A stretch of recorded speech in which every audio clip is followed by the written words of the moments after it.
The views and opinions expressed in this program are those of the individuals involved and do not necessarily reflect the official policy or position of Radio Agri 90.1 FM management. The views and opinions expressed in this program are those of the individuals involved.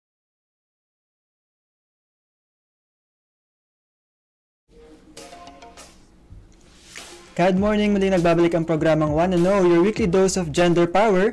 Dito pa rin yan sa Radyo Agri 90.1 Filmec, kasaganaan para sa bayan. Tayo po ay napakikinggan on air and online via our official Facebook page, Radyo Agri 90.1 Filmec, cross-posted sa ating Filmec God Office Facebook page.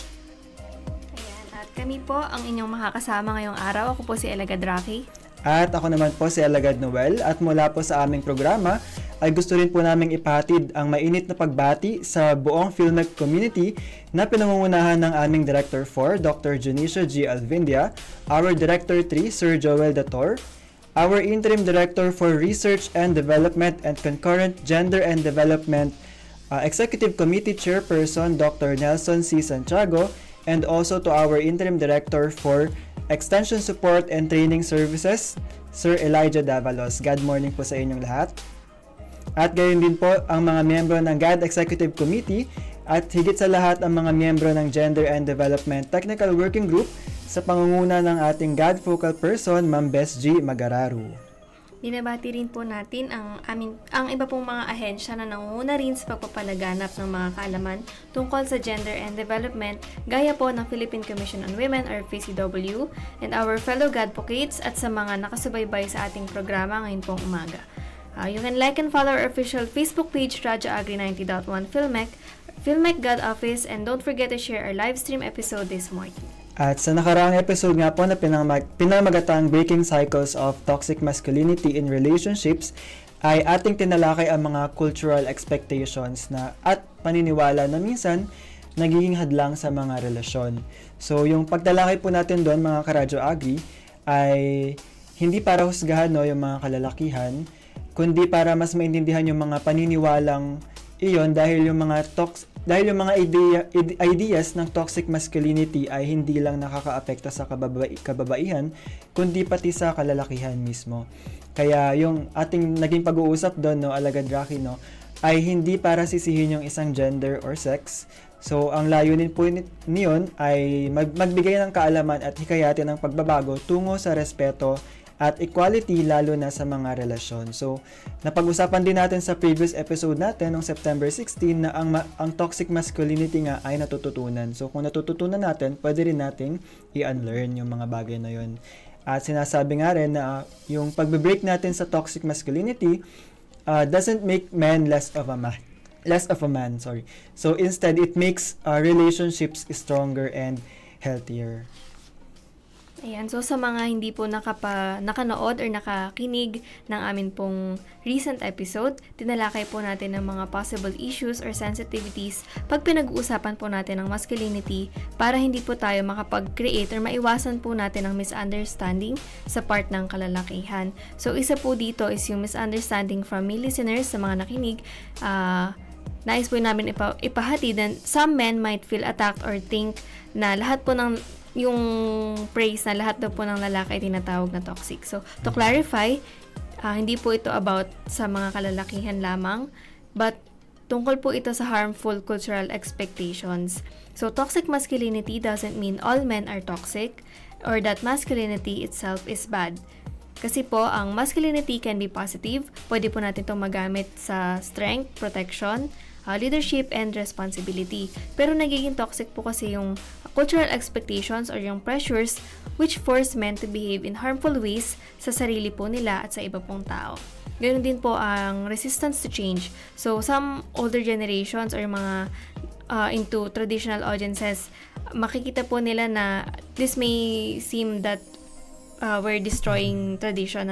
So, to frame it positively, we're not erasing masculinity, but we're promoting healthier ways of being men and partners.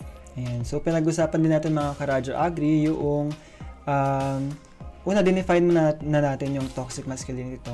Kasi sa, yun nga, nabanggit mo kanina, Alagad Rocky, sa older generation, baka sinasabi nila na toxic masculinity is, yun nga, negative pagdating sa mga kalalakihan. Pero binigyan natin ng kahulugan, nilinaw natin na yung pinag-usapan natin is yung mga nakasanayang pananaw tungkol sa pagiging lalaki na minsan or madalas nakakasama. So, baka rin may mga nagsasabi, no, since merong toxic masculinity, of course, meron ding toxic femininity. So, we also acknowledge from our last episode na lahat ng gender ay may unhealthy patterns. Pero yung focus nga natin last episode is about masculinity, specifically in relationships, kasi ito yung madalas na nagiging root or nagiging cause ng control or yung minsan silence sa relationship nga and yung pagkakaroon ng imbalance. So, kung na-miss po ninyo ang episode na yon, you can still watch it on our Radyo Agi 90.1 FM Filmec official YouTube channel. So, para po sa episode naman natin ngayon, dadako na po tayo sa panibago nating episode.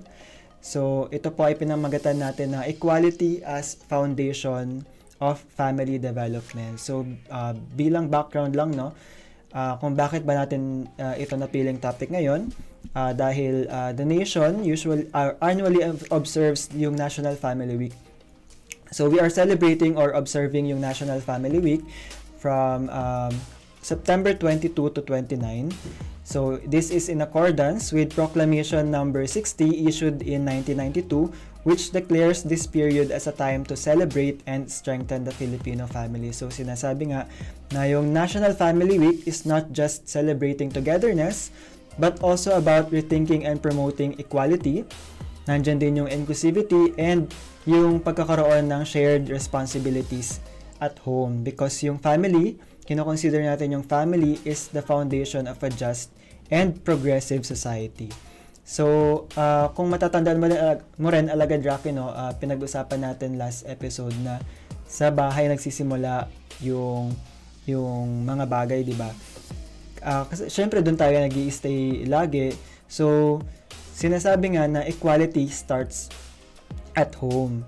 So, doon din nagsisimula yung pagkakaroon ng gender stereotypes, hindi lang equality. And sinasabi rin na yung family is the first place, yun nga, na we learn yung mga values, respect, and roles. Kapag sa bahay pa lang ay pantay-pantay na when it comes to shared chores, yung mga shared decision making, and yung mga ganong bagay, mas lumalakas yung bond ng family. And mas nagiging ready tayong makibahagi sa society. Kasi syempre, alam na natin, bit-bit, gaya ng sinasabi natin lagi, no, kung ano yung natutunan mo sa bahay, yun na rin yung bit-bit mo paglabas. Or when you step outside your home, yun na yung dala-dala mo. Diba? So, ayun. And so, paano nga ba natin mabibreak itong sinasabi nating gender stereotypes in the family? So, traditionally, kapag sinabing babae, taga-alaga. Kapag sinabi ng lalaki, taga-provide. So, para po sa God perspective, anyone can take on these roles. So, yung love, yung care, and leadership, hindi po siya nalilimitahan sa isang gender, sa isang sex. So, paano po nakaka-apekto ang gender stereotypes sa loob ng pamilya? So, unang-una, stereotypes limit opportunities. Madalas natin itong nababanggit sa mga recent episodes natin, yung term na pagkakahon. So, kapag sinasabi kasi na panglalaki lang yung trabaho na yan o babae ka, kaya dito ka lang, natatali ang mga miyembro ng pamilya sa mga limitasyon. So, kung nasa pamilya natin, nalilimitahan na tayong i-explore or gawin yung mga gusto natin, ito yung mga stereotype. Parang sa magulang pa lang natin, binibigyan nila tayo ng idea kung ano yung mga stereotype, kung ano ba dapat, ano ba yung mga dapat daw natin na gawin, depende sa ating kasarian. So, halimbawa po nito, pagkaanak na babae na mahilig sa science, pero sinasabihan na mag-nursing ka na lang kasi pang babae yan, ganyan. Or yung anak na lalaki na gustong magluto, pero pinipigilan dahil daw hindi pang lalaki ang kusina. Kasi sinasabi ng society. So parang since yung mga parents natin, no, sa older generation, since sinabi nga natin na natututunan nila yon based din sa mga sinasabi ng society before. Tapos yun na rin yung nadala nila since nung nagka-family sila. So, sa atin nga nila napapasa yun sa mga younger generation. And yun nga din yung thinking na kapag, since nursing is related nga sa care. Diba? Sa pagbibigay ng pangangalaga, and yung sa pagluluto naman, lagi kasi natin nakikita sa bahay, no, na si nanay, si tita, si lola lagi yung nagluluto. So, parang sinasabi or na-i-instill sa utak ng isang bata na yung pagluluto ay gawain lang ng babae. So, yung mga female members of the family lang yung pwedeng magluto. Pero, ayun, kung isasantabi natin or tuluyan nating i-break yung gender stereotypes na mga kagaya nga na yun, ay matututunan ng mga younger generation ngayon or yung mga sumunod na sa atin, no, na hindi lang nakakahon yung isang gender sa isang gawain. So, yun nga din na example natin yung sa mga previous episodes natin, no? For example, sa mga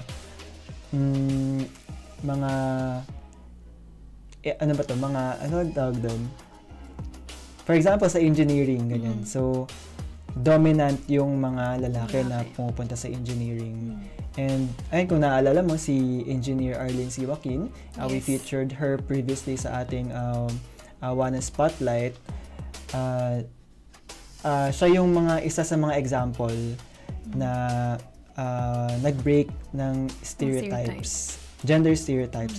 So, ayun, hindi lang mga kalalakihan yung pwede mag-participate sa mga engineering courses, sa mga ano pa bang iba? Criminology, ayan, especially sa science.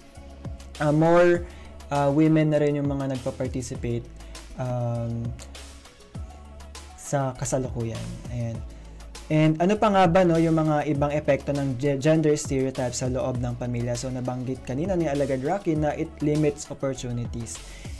And another one naman na another effect, no, ng gender stereotypes is nagka-create siya ng unequal burden. So, yun nga, sa home natin, in most cases, pero hindi naman natin nila lahat, na babae usually yung inuutusan, no, sa gawaing bahay.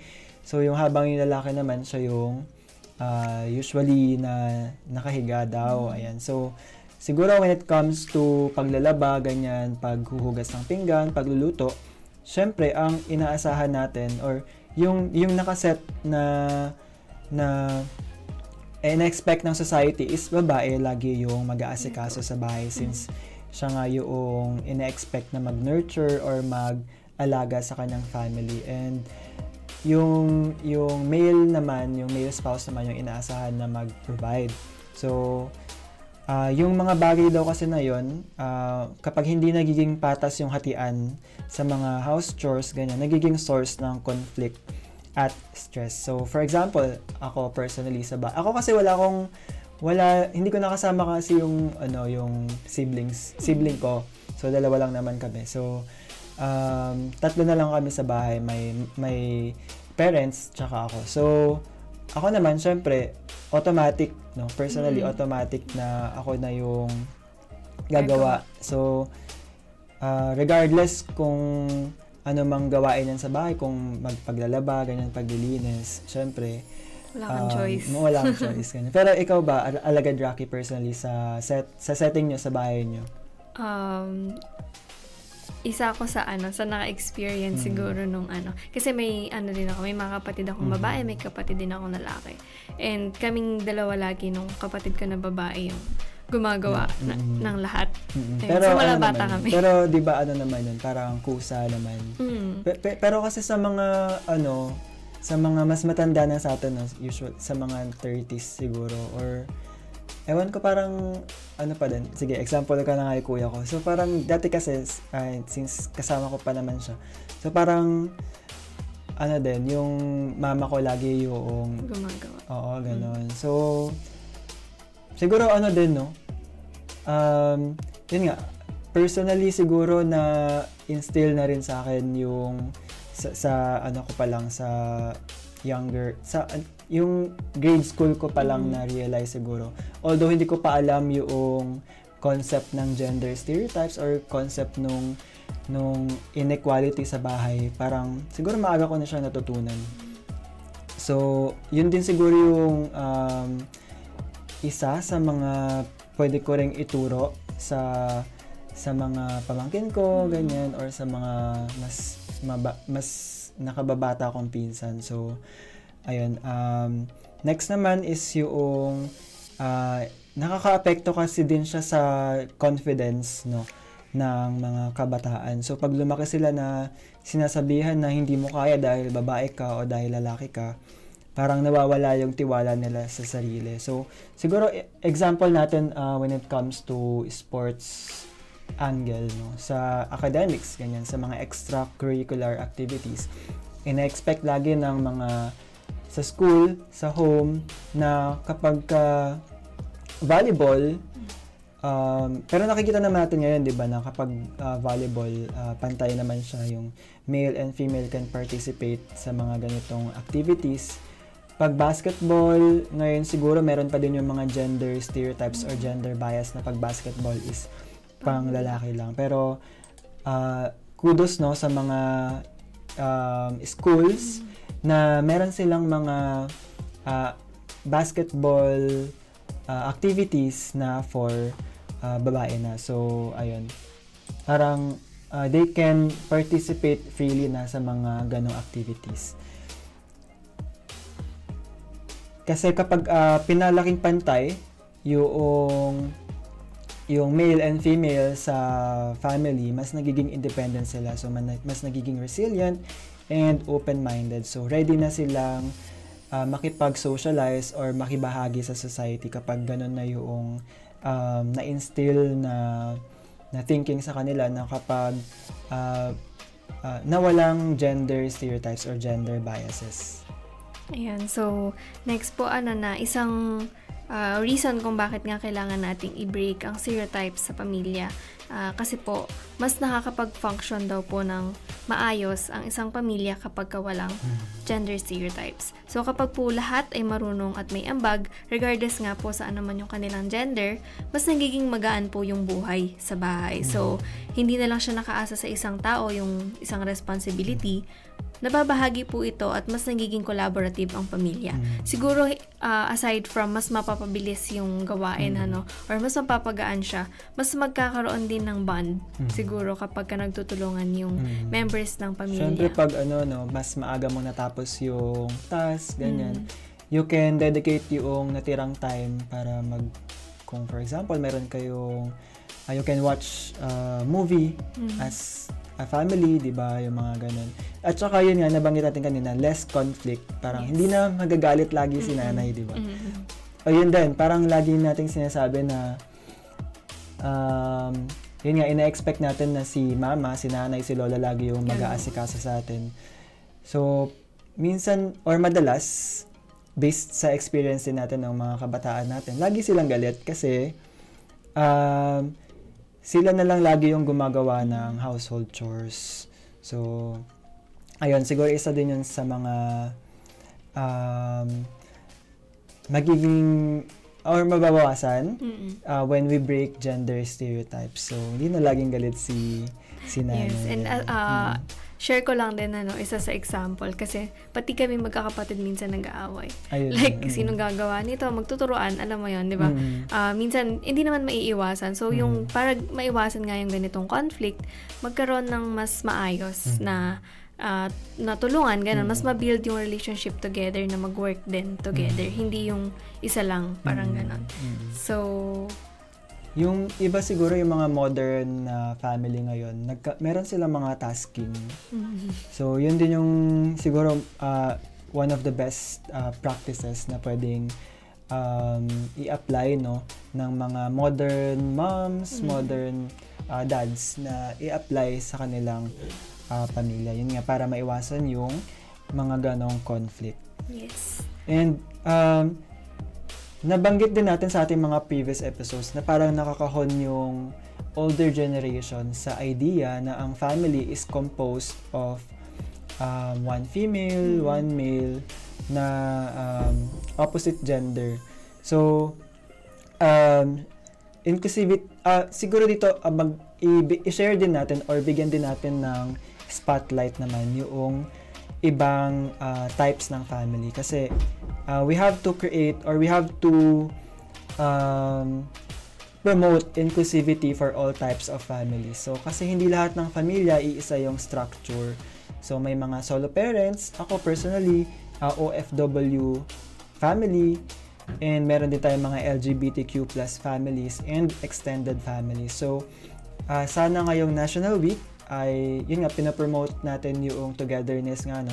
Parang, this National Family Week, and beyond, syempre, lagi, na we should celebrate all families equally dahil lahat sila ay may ambag sa society. So, unahin natin yung solo parent families. So, sa isang sitwasyon, merong single mom, no, na siya na yung breadwinner and caregiver din. Pero, kung lalaki naman yung solo parent, madalas siya yung hinuhusgahan or kapag nagluluto or nag-aalaga ng anak kasi sinasabi nila na hindi kaya yun ng lalaki, yung pagbibigay ng nurture or yung pagbibigay ng pangangalaga. Pero siguro din sa real life situation, may mga na-encounter tayo na yung female spouse yung nagiging provider. So parang nabanggit natin last time na kapag ganun is parang naliles ba yung pagiging lalaki ng isang male provider or isang male spouse kung hindi na siya yung nagpo-provide sa family niya. Di ba? Hindi naman. Kasi, yun nga, you can still contribute sa development ng family mo sa ibang bagay. So, ayun, kung hindi ka na nakakapag-provide, yung female spouse lang yung nakakapag-provide, you can still do other things na yun nga, yung pangalaga ng anak, since siya na yung naiiwan sa bahay, parang tinatawag nila na house husband, di ba? So parang yun yung mga naiiwan sa bahay na sila naman yung nagluluto, naglilinis, ganyan. And bakit mahalaga na i-break yung stereotype? Kasi kapag nakikita ng komunidad na kayang gampanan ng tatay or ng nanay yung mga bagay na hindi ina-expect sa kanila, mas natatanggal yung paniniwala na dapat ba ganito lang yung gawin ng isang kasarian. So parang yun yung isa sa mga kagandahan when we break gender stereotypes at home. Ayun, so pagdating naman sa LGBTQ couples, so sa real life situation nga, merong isang couple na may parehas na gender. So, pareho sila nagtatrabaho, pareho din silang nag-aalaga ng anak. So, madalas tatanungin ng iba, katulad nga na nabanggit mo kanina, may typical na tanong, sino ang nanay, sino ang tatay, ganyan. So, yun yung nakasanayan kasi, yun yung na-normalize na sa isang pamilya, merong nanay, merong tatay. So, ito yung mga tanong na nakabatay sa lumang gender roles. So, paano nga ba or bakit natin kailangan i-break yung stereotype po na ito? Sa pinapakita po ng mga LGBTQ couples or families, hindi dapat malimitahan sa nanay-tatay na formula ang isang pamilya. Hindi natin masasabi na isa siyang pamilya kapag may nanay lang siya or may tatay lang siya. So, hindi po dito nakabatay ang isang pamilya. Ayan. So, kaya po ng isang gender or ng kahit solo parent, ayan, kahit anong gender, yes, kaya niyang magpalaki ng bata. Ang mahalaga po ay mayroong pagmamahal, respeto at pantay na partnership sa pagpapalaki po ng pamilya. And siguro sa next natin na na structure or type ng family, maraming makaka-relate dito, yung extended families. So sinasabi naman na ang extended families daw are a powerful space para i-challenge yung stereotypes. Bakit? Kasi marami yung members ng family. So, syempre, kasama mo dyan yung, siguro mga, 4 generations na ng family. Ganyan. And, sinasabi daw na mas halata yung pagkakaroon ng imbalance kapag ganun karami yung members sa family. Kasi, mas malakas yung impact kapag pinakita yung pagkakapantay-pantay. So, siguro nagsisimula yan sa lolo, tapos pag pinasa niya sa ilang anak niya. So, siguro doon pa lang, as if nag-start yun na mas maaga, mas mapopromote or mas mapapasa generation to generation yung paniniwala na hindi lang dapat nakakahon yung isang gender sa isang gawain. So, they can take, regardless of gender, they can take any role sa family. And yun nga din, mahalaga din na meron ngang equality. So, lahat ng uri ng pamilya ay pwedeng maging modelo ng equality. So, yung mahalagang mensahe nga daw is hindi kasarian ang batayan ng kakayahan at responsibilidad, kundi pagmamahal, respeto at pagkakaisa. So, ayun mga Karadyo Agri, Alagad Rocky, we'll discuss more about our topic. Stay tuned mga Karadyo Agri. Wanna know? We'll return after our short break.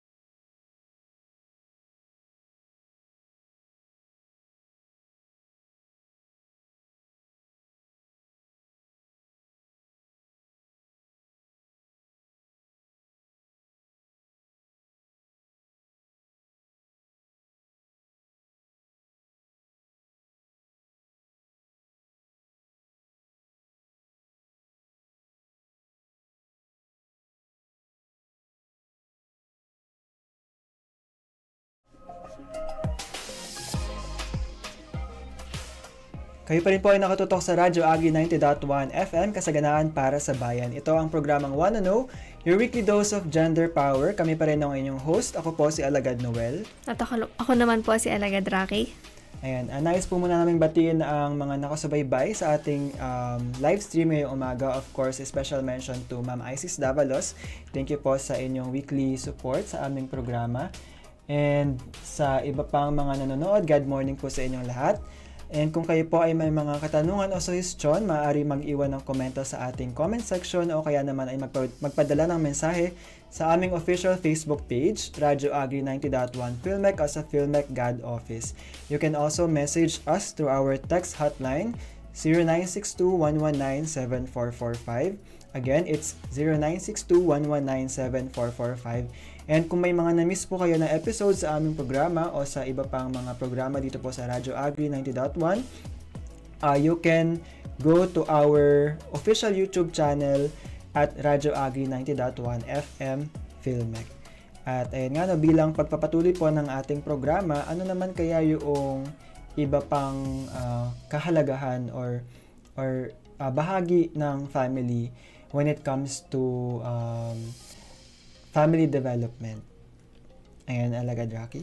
Ayan, so pag-usapan man po natin kung paano nagko-contribute ang pamilya sa nation building. So, according po sa Article 15, Section 1 of the Constitution of the Philippines expresses that the state recognizes the Filipino family as the foundation of the nation. Accordingly, it shall strengthen its solidarity and actively promote its total development. So, sinasabi nga po dito na ang strong, equal, and inclusive families ay kapantay or pagkapantay na pagkakaroon ng empowered citizens. So, masasabi nga po natin na ang family, yun nga ang smallest unit. Yes, ng community, hindi ba? Yes. So, kapag nagsimula sa maliliit na pamilya itong empowered and exclusive na attitude, mas nag-empower yung kabuuan ng lipunan. So, how families contribute to nation building, unang-una po is sa values formation. Sa bahay pa lang, ayan, ilang beses na po natin nabanggit, doon po nagsisimula o doon natuturo yung mga basic na disiplina, ayan, respeto at malasakit. So kapag pinalaki po natin yung mga bata na marunong sumunod sa simpleng rules sa bahay, nagiging handa siyang sumunod sa batas at magpahalaga sa kaayusan ng lipunan. So, ilang beses nga rin po natin nabanggit, ang upbringing ng isang bata ay depende po sa magulang, depende sa pagpapalaki, depende po sa kanyang environment kung saan siya lumaki. Dahil nga po yung mga natutunan niya, yung mga kahit anong first niya, di ba, ay sa family niya po yun, na-explore, sa family niya po yun natutunan at napulot. Sila po ang nagtuturo. So, ang family nga po ay yung matatawag natin na training ground for good citizenship. And nabanggit, parang sinasabi, yun nga, nababanggit natin lagi, paulit-ulit. Kasi nga din, mahalaga siya na since evident pa rin yung pagkakaroon ng gender stereotypes and gender biases. So, mahalaga na since paulit-ulit siyang nangyayari, paulit-ulit din natin siyang ipopromote and hanggang sa totally mawala yung mga ganitong pangyayari sa loob ng bahay. And nabanggit mo nga din Alagad Rocky na yung mga basic na to, kaya nga siya tinawag na basic kasi madali lang siyang matutunan. So, kung hindi mo siya matututunan sa bahay pa lang, paano na kapag tumanda ka na and then nakipag-participate ka na nakasalamuha ka na sa ibang tao, 'di ba? Parang siguro mahihirapan yung tao na ayun makisalamuha sa society. And next naman is yung equality and respect sa home. So, ayun, nabanggit natin kanina na isa ring mahalagang bagay is yung kapag pantay yung trato ng mga miyembro ng pamilya sa isa't isa. So, walang gender bias. Lahat may boses, lahat they can freely express yung nararamdaman nila, yung opinion nila. Hindi lang parang yung mga parents, they let their children voice out kung ano yung mas makakatulong or mas yung mga gusto nilang, yung mga bagay na gusto nila, 'di ba? Parang hindi nila pinipigilan kung ano yung gustong gawin ng mga anak nila. So, pag ganun, and pag pinalaki rin na may respeto yung children, hindi lang lalaki o babae, mas sila pa yung parang meron silang leader characteristic na sila yung possible na mag-promote din ng patas na pagtingin or makatarungan na pagtingin sa isa't isa regardless of gender. And also yung shared responsibility, yun nga kapag lahat ng miyembro ng pamilya may ambag sa gawaing bahay at pang-araw-araw na pamumuhay, natututo sila na makipagtulungan din sa iba at yun nga yung term natin na bayanihan. So kung nagawa sa bahay, kung meron silang cooperative spirit, ay possible or talagang madadala nila ito sa school, syempre sa trabaho din at sa pagtulong sa lipunan. So parang meron silang anong tawag doon? Parang empathy. Tama ba ko Alagad Rocky? So ayan siguro yung mga ibang or kahalagahan ng pagbe-break natin sa stereotype. Ayan, so isa pa pong halimbawa or masasabi natin na contribution ng isang pamilya sa atin pong nation building. Ito po yung economic contribution. So, families support each other in work and education. Kapag po yung isang miyembro ng pamilya ay nakapagtapos, nadadala niya po yung kanyang pamilya pataas. So, yung suporta na galing po sa kanyang mga magulang, sa mga members ng kanyang pamilya, ito po yung nakakatulong para makapagtapos yung isang bata or isang anak, ayan, tapos magkaroon siya ng kanyang trabaho in the future. So, mas marami pong educated at skilled workers, mas malakas na labor force para po sa bansa. Yeah. So, isa pa po dyan yung social support system sa extended families. Pagdating po sa extended families, natural po na nagtutulungan or nagkakalingaan ang mga miyembro ng pamilya. Ayan, halimbawa po kapag may miyembro na nawalan ng trabaho, meron pong pamilya na sumasalo. Ganito rin po yung konsepto ng bayanihan, yung sinasabi nga po natin na bayanihan sa nation building, which is yung walang naiiwan. Siguro balikan natin agad, Rocky, sa economic contribution. Kasi may mga family na parang na-abuse nila yung mga tinatawag natin na breadwinners. Kasi parang sila yung nag-shoulder ng lahat ng responsibility. So, hindi lang naman din isang gender yung nagiging breadwinner. any member of the family can become breadwinners. So parang siguro i-less lang natin or paano ba, i-end totally talaga yung expectation na lahat ng responsibility or lahat ng burden is iso-shoulder ng isang breadwinner. Kasi dapat din, meron ding parang voluntary din na merong tulong yung other members of the family na since kaya naman din nila siguro na mag-contribute is voluntarily sana nilang gawin so that yung mga breadwinners ay hindi lang sa kanila na napapasa yung burden ba. So ayun.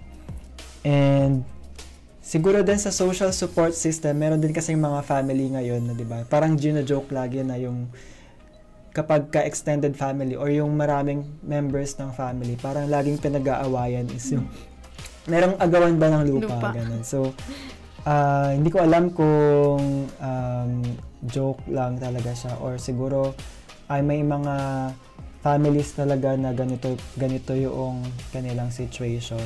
So hindi pa rin natin masasabi, no?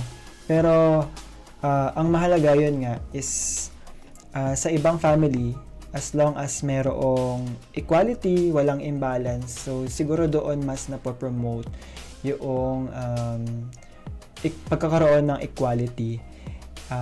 Yun nga, since ang topic natin ngayon is equality as a foundation of family development. So mas nagkakaroon ng pantay-pantay na pagtingin bawat miyembro ng family kapag mayroong equality. So yun yung mga kahalagahan ng pagbe-break ng stereotypes and gender bias. Ayan, so mga karadyo, bago po tayong matapos, narito po ang ating mga takeaways ngayong araw. So, home is the first school of equality. Kung pantay ang trato sa bahay, nadadala ito ng mga anak sa paaralan, trabaho at sa lipunan. Shared responsibility builds respect. Kapag patas ang hatian ng gawaing bahay at decision-making, mas magaan ang relasyon at mas nagiging cooperative ang pamilya. Ayan, and nabanggit din natin na breaking stereotypes starts with small acts. Siguro lahat naman, no? Hindi lang stereotypes. Sa lahat ng bagay, kapag maliit man yan, kung sisimulan mong baguhin, ay magkakaroon ng malaking effect. So, sinasabi din na kung hindi mo kayang gawin yung isang maliit na bagay, paano ka pa pagkakatiwalaan na gawin yung isang malaking bagay? Siguro, no? Siguro sa work, kung ano ba yung mga maliliit na bagay. Siguro, kasi gawag na natin example yun. Pero, ayun, isa pa is yung equality nurtures confidence. Parang yung mga bata daw na lumaking pantay yung trato, mas may tiwala sila sa sarili at handang makipagkapwa ng may respeto. And sinasabi nga na kapag mayroong equality sa pamilya, meron ding equality sa society. So yung pamilya nga ang pundasyon ng lipunan. Kung pantay sa bahay, magiging mas makaturungan at inklusibo rin sa komunidad at bayan. So siguro ang isa din statement na ito na maglalast or mag-instill sana ng magandang impression, no? So equality is not just an idea, it's a way of life. At nagsisimula ito sa ating sariling tahanan. So, ayan. Para naman sa mga announcements, ang official webpage po ng 2025 18-day campaign to end violence against women is now live. So, you can visit the official website of the Philippine Commission on Women and you can explore everything you need to take part in this year's observance. So, you can download yung branding guide, ano ba yung mga dapat at hindi dapat gawin when we celebrate yung observation na ito, and yung mga campaign collaterals na makatutulong sa atin to promote anti-violence against women and their children, and yung ibang advocacy materials para makatulong sa ating celebration on November 25 to December 12. So together, let's make the 2025 18-day campaign to end VOW meaningful, inclusive, and impactful. At dito na nga po nagtatapos ang ating usapan ngayong umaga. Kung kayo po ay may katanungan o suggestion, maaaring mag-iwan ng komento sa atin pong comment section o kaya naman ay magpadala ng mensahe sa aming official Facebook page, Radyo Agri 90.1 Filmec o sa Filmec God Office. If you miss one of our episodes, you can watch the replay on our YouTube channel at Radyo Agri 90.1 FM Filmec. Ayan. And for more gender and development updates, visit our official webpage, gad.filmec.gov.ph. Muli kami po ang mga alagad ng Gender and Development at ito ang programang Wanna Know, Your Weekly Dose of Gender Power. Abangan niyo po kami sa aming next episode dito pa rin sa ating himpilan, Radyo Agri 90.1 Filmec, kasaganaan para sa bayan.